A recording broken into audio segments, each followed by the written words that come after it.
Assalamualaikum warahmatullahi wabarakatuh. Perkenalkan, nama saya Sukardi SPDI. Saya mengajar mata pelajaran pendidikan agama Islam di SDN 7 Rantau Bayor, Kabupaten Banyuasin. Sekaligus mahasiswa PPG dalam jabatan tahun 2023. Program studi pendidikan agama Islam di LPTK Universitas Islam Negeri Raden Kata Palembang dengan nomor peserta 1607 5400 1117. Saya akan melaksanakan uji kinerja di SDN 7 Rantau Bayor. Berikut video praktek pembelajaran saya pada hari ini, Rabu tanggal 31 Januari 2024. Selamat menyaksikan. Assalamualaikum warahmatullahi wabarakatuh.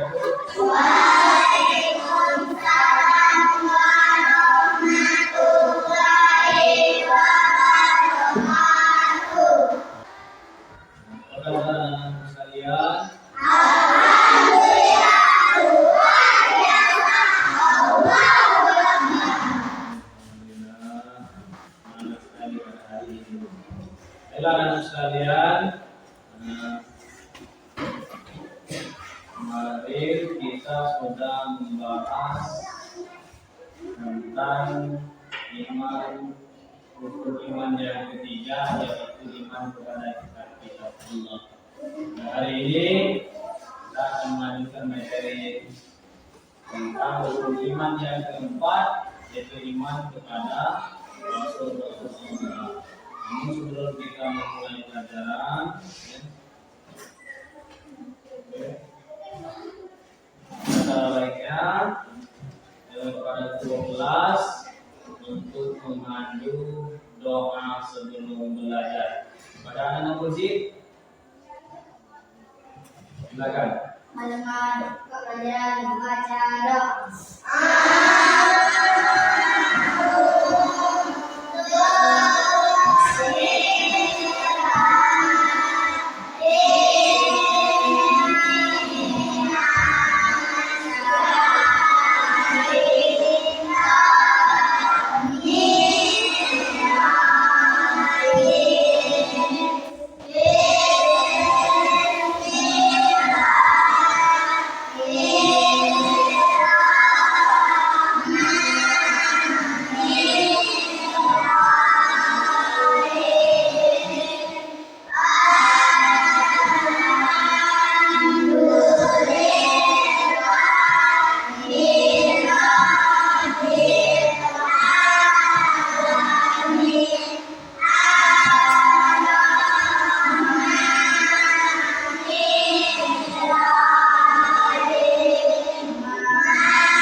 Siapa-siapa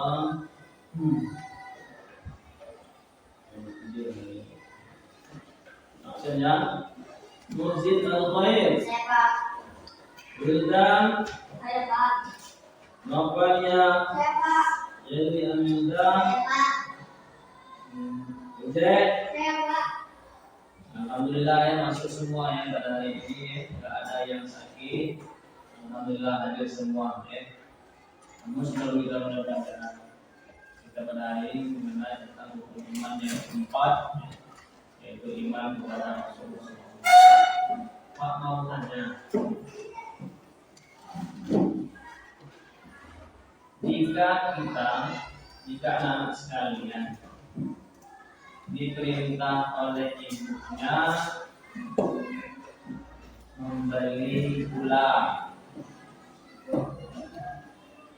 ternyata ada sisanya, sikap kalian bagaimana? Sisanya gula. Selanjutnya, jika anak sekalian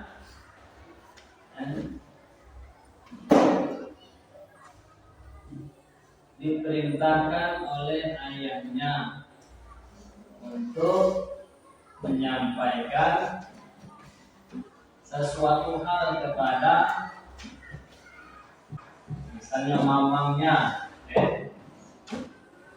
apa yang harus kalian lakukan?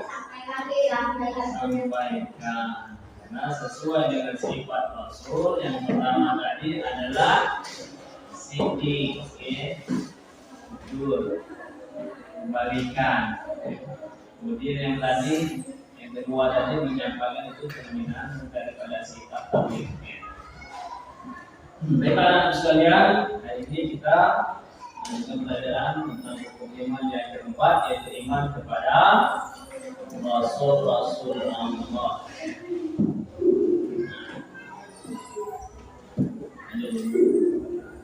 Dapat tujuan pembelajaran kita pada hari ini, peserta didik mampu menyebutkan pengertian Rasul dengan benar. Peserta didik juga mampu meneladani sifat Nabi Muhammad SAW dalam kehidupan sehari-hari.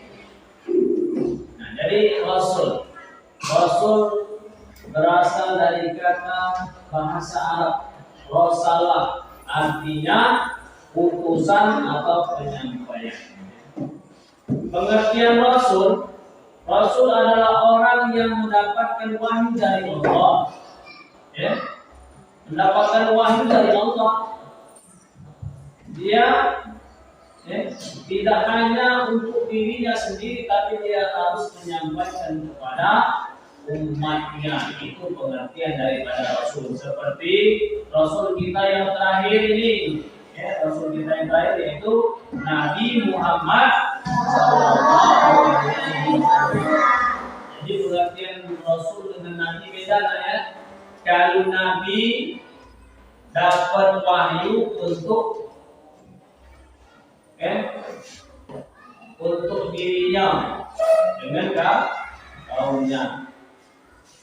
Untuk dirinya sendiri dengan kaumnya. Tetapi kalau Rasul itu dapat wahyu untuk seluruh umatnya, untuk seluruh umatnya, bukan untuk dirinya dengan kaumnya saja. Kita lihat Nabi Muhammad SAW lahir di kota Mekah pada tanggal yang sering kita rayakan dengan Maulid Nabi itu pada tanggal 12 Rabiul Awal 571 Masehi. 571 Masehi.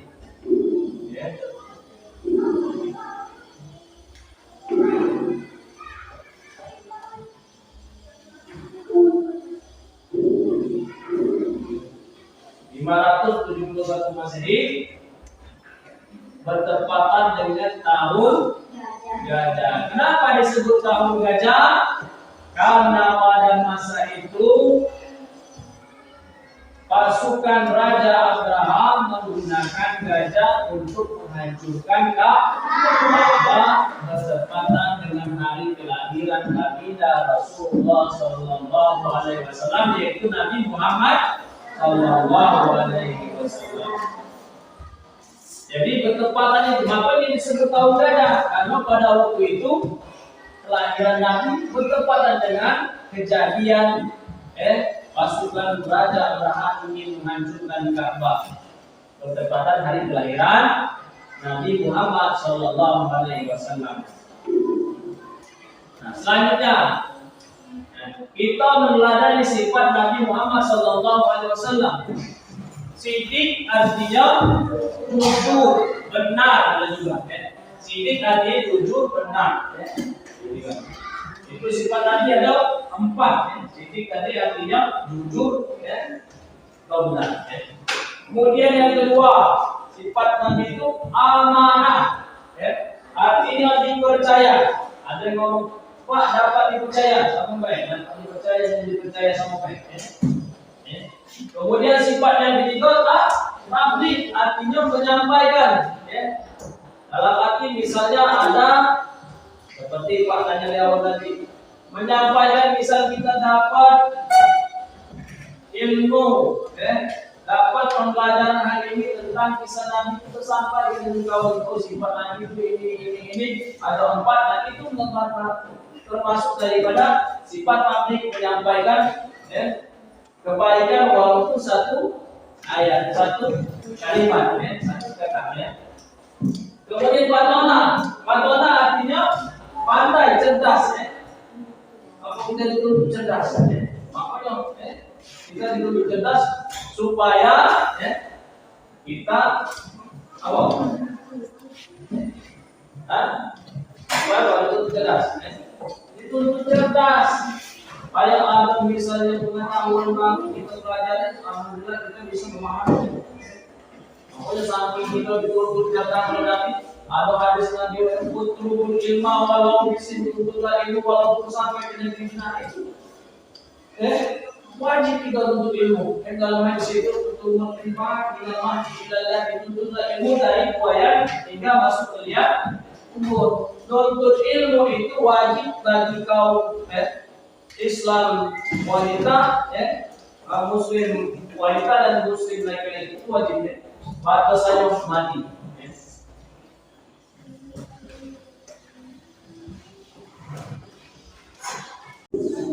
Nah, untuk lebih memahami lagi sifat-sifat Rasul, malah kita simak kisah berikut ini, tentang Imam dan Bajali.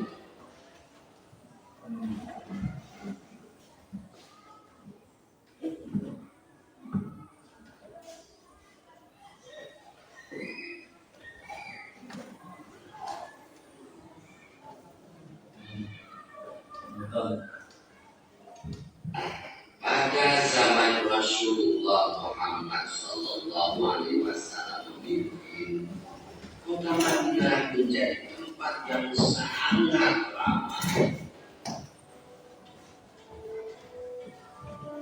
Penduduknya bertambah banyak dan sering dikunjungi para pedagang dan berbagai. Kaum muslimin hidup dalam kedamaian di bawah naungan Islam. Namun demikian, dengan kedamaian Islam, orang-orang berlimpasan dengan penuh kejujuran. Hiduplah seorang pengemis buta yang biasa duduk di salah satu sudut pasar kota Madinah. Dan suatu sifat buruk semua bisa-bisa menjadi oleh Muhammad. Saya tidak kau kenali dengan apa?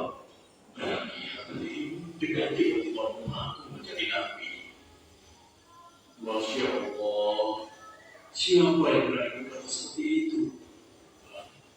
Siapa dia? Memang kau tidak tahu wahai saya. Dia itu seorang gadis yang ikut dari pasar ini. Siapa namanya? Aku juga tidak tahu. Tapi yang jelas, dia sering berbicara sendiri dan berpustaka Nabi. Apakah orang-orang tidak tahu Muhammad itu pembohong, tukang sihir yang dapat menipu orang lain dengan kata-katanya? Orang yang haus kekuasaan. Kurang ajar si Muhammad itu.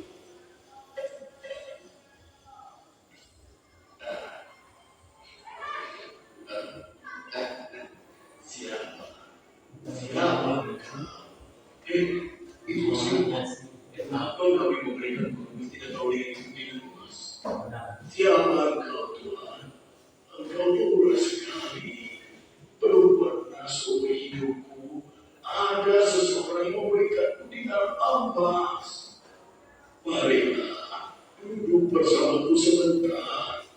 Ada menceritakan sebuah hubungan besar yang sedang terjadi di sini. Sungguh indah pasti. Aku tidak tahu berada siapa. Sabar, saudaraku. Janganlah kau bertindak melalui nabi.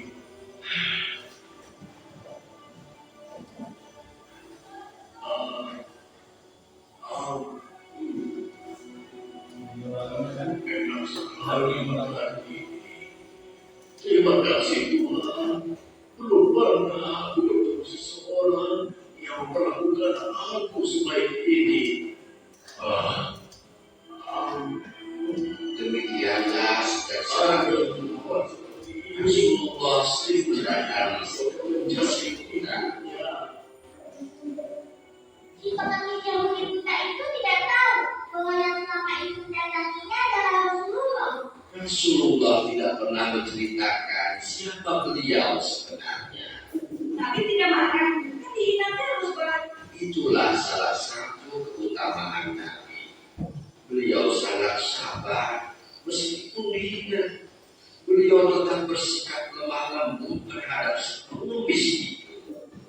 Hingga suatu ketika Rasulullah berwafat, dipanggil oleh Allah Subhanahu wa Ta'ala.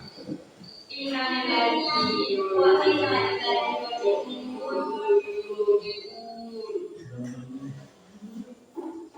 Assalamualaikum. Waalaikumsalam. Siapa? Aisyah, ini aku, ayahku. Oh, ayah. Silahkan masuk. Ada apakah dengan ayah? Anakku, aku hendak bertanya, adakah kebiasaan Rasulullah yang belum aku kerjakan? Wahai ayah, engkau adalah sahabat yang paling dekat. Tidak ada kebiasaan yang belum pernah ayah lakukan. Cuma satu. Oh ya, apa itu? Wahai ayahku, setiap pagi kala Rasulullah melewati pasar, beliau menempatkan diri menyuapi seorang kondisi yang dibutuh yang ada di sana. Hanya itu saja. Baiklah, akan aku lakukan. Setelah mendengar penuturan anaknya Aisyah, keesokan harinya Abu Bakar As-Siddiq pun pergi menuju pasar tempat pengemis Yahudi itu berada. Assalamualaikum. Waalaikumsalam warahmatullahi wabarakatuh. Di mana engkau sahabatku? Sudah beberapa hari engkau tidak datang. Sudah tiada lagi yang membagiku makan. Mungkin itu orangnya. Engkaukah itu sahabatku? Sudah lama kau tidak datang. Berubah. Mana makanan untukku? Aku sudah lapar. Cepat. Kau tahu tidak kabar tentang Muhammad si pemuda itu? Aku dengar pengaruhnya semakin luas. Entah siapa yang dia gunakan.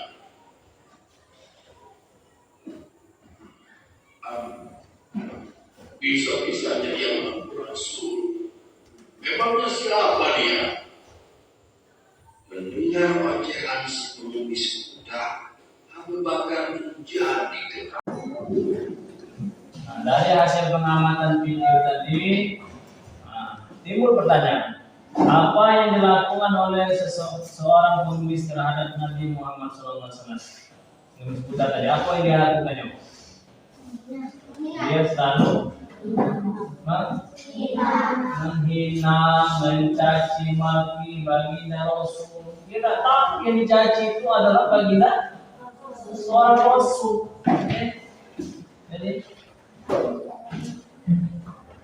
kemudian apa yang dilakukan Nabi Muhammad terhadap seorang pengemis tadi? Apa yang dilakukan? Apa yang dia membalas ketika dia dicaci, dihina, dimaki? Tidak, bahkan yang dilakukan Nabi tetap berkasih sayang, berlemah lembut. Bahkan Nabi sabarnya minta ampun. Sabar minta ampun. Saking dia berhenti pulang, bahkan orang yang ngatain dia menghina Rasul tadi disuapi makan. Andai kata, apa yang harus kita lakukan ketika kita dizalimi oleh seseorang?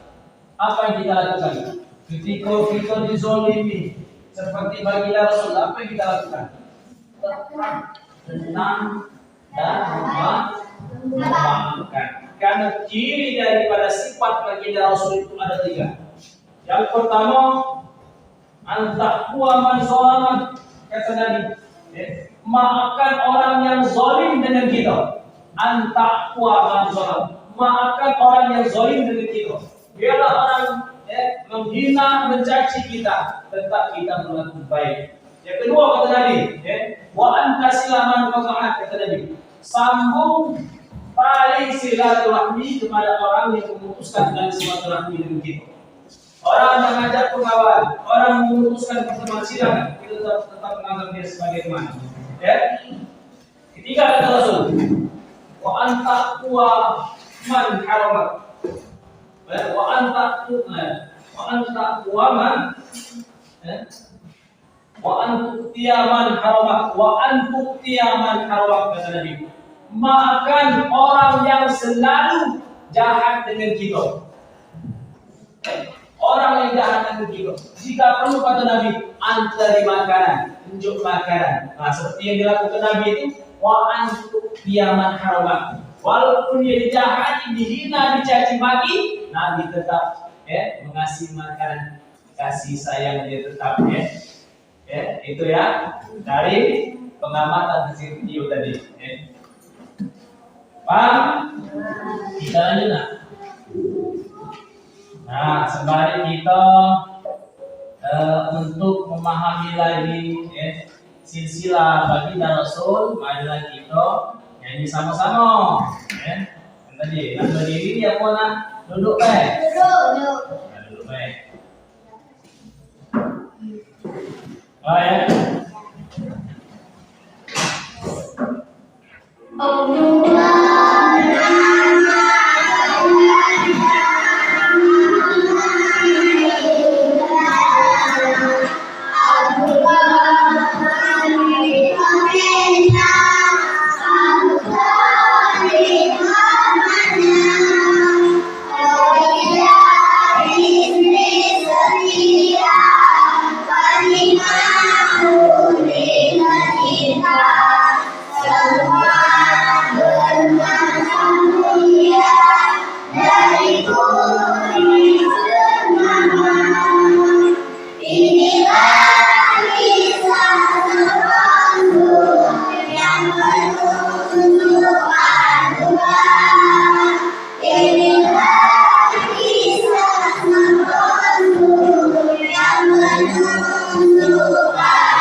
Jadi itu silsilah Nabi Muhammad sallallahu alaihi wasallam. Jadi Nabi Muhammad itu bapaknya tadi Abdullah, ibunya Nabi Aminah. Ya.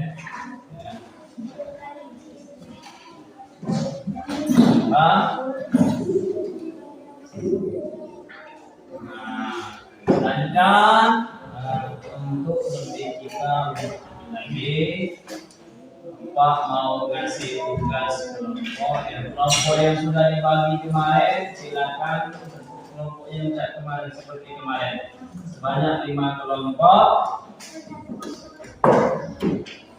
Silakan kelompok yang kemarin ini 3 ya.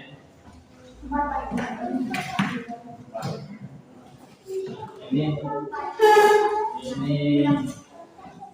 pindah ke sini, kelompok. Selanjutnya Pak bagikan sesuai dengan kelompoknya. Di kelompok 1 ya. Siapa yang bukan profesional? Ini yang mana ini? Saya ini kan untuk ini di antara kamu kelompok yang paling siapa yang tukar?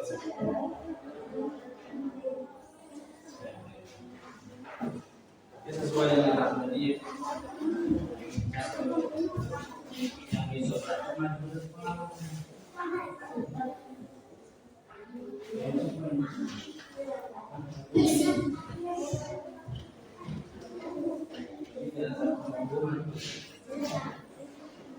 Sudah siap semuanya ya, sudah di kelompok tadi ya. Nah, baiklah ya.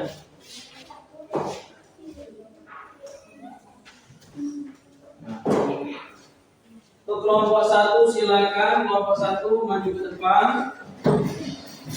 Kelompok 1 maju ke depan. Ini soal, ambil soal. Ya, enggak. Jangan ada depan. Dan ini aja. Nah, itu rokok. Baca. Tadi. Nah, saya ya. Berapa? Nah, isi jawabnya. Bagaimana? Jadi bintangkan bos. Mana? Benar nggak?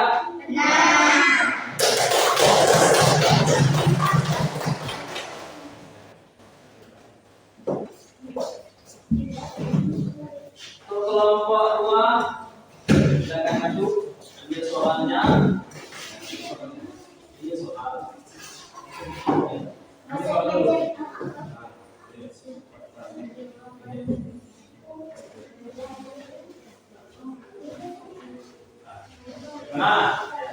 Bagaimana? Benar? Bagaimana? Kelompok yang lain? Bagaimana kelompok yang lain? Benar nggak? Benar nggak? Benar.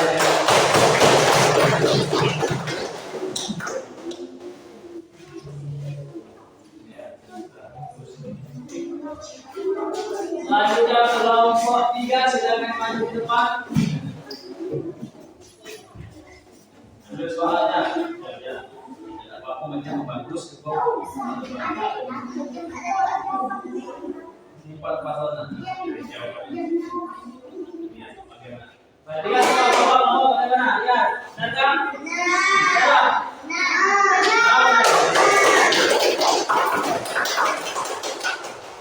Selanjutnya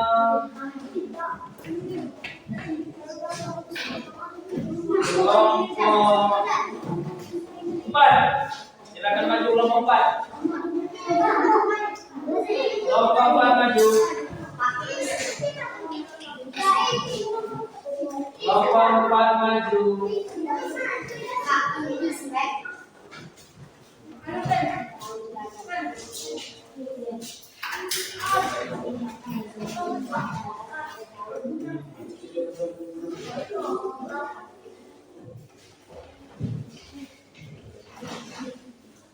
Bagaimana?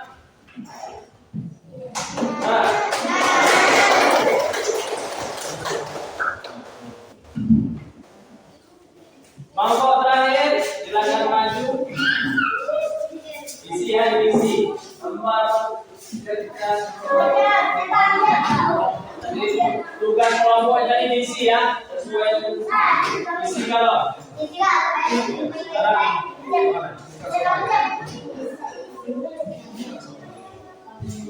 Ada di sini.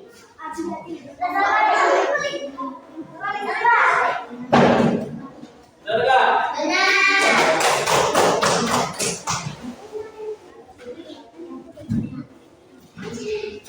Silakan kerjakan tadi.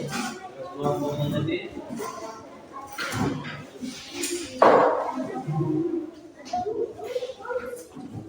Yang sudah selesai silakan dikumpul.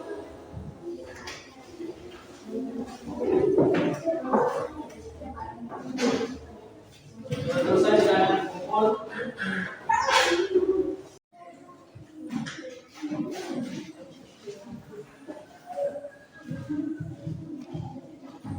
Ya, udah selesai.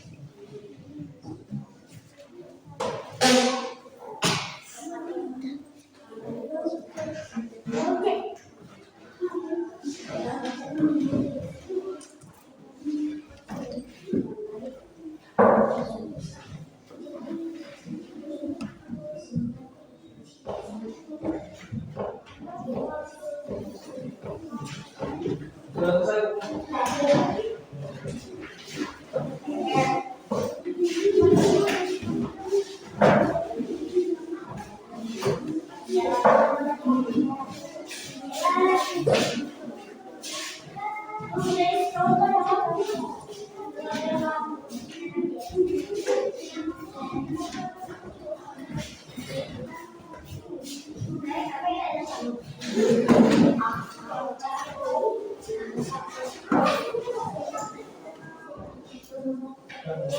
Semua kumpul.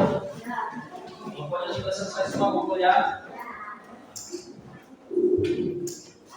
Nah, sekarang sebelum kita kesimpulan apa yang kalian pelajari hari ini. Apa yang kalian pelajari hari ini tentang iman. Iman yang keempat tentang kita bahas pada hari ini tentang kisah tentang sifat-sifat Nabi Muhammad SAW. Setelah kita mempelajari tentang rukun iman yang keempat ini, sekarang pertanyaan, bagaimana perasaan kalian setelah belajar pada hari ini? Ya. Oke, kita akhiri dulu pelajaran kita pada hari ini. Nanti kita lanjutkan tentang rukun iman yang kelima tentang hari kiamat di pertemuan yang akan datang. Nah, sebelum kita akhiri pelajaran kita pada hari ini, marilah kita sama-sama tutup dengan membaca Alhamdulillah Rabbil Alamin. Wassalamualaikum warahmatullahi wabarakatuh. Waalaikumsalam warahmatullahi wabarakatuh.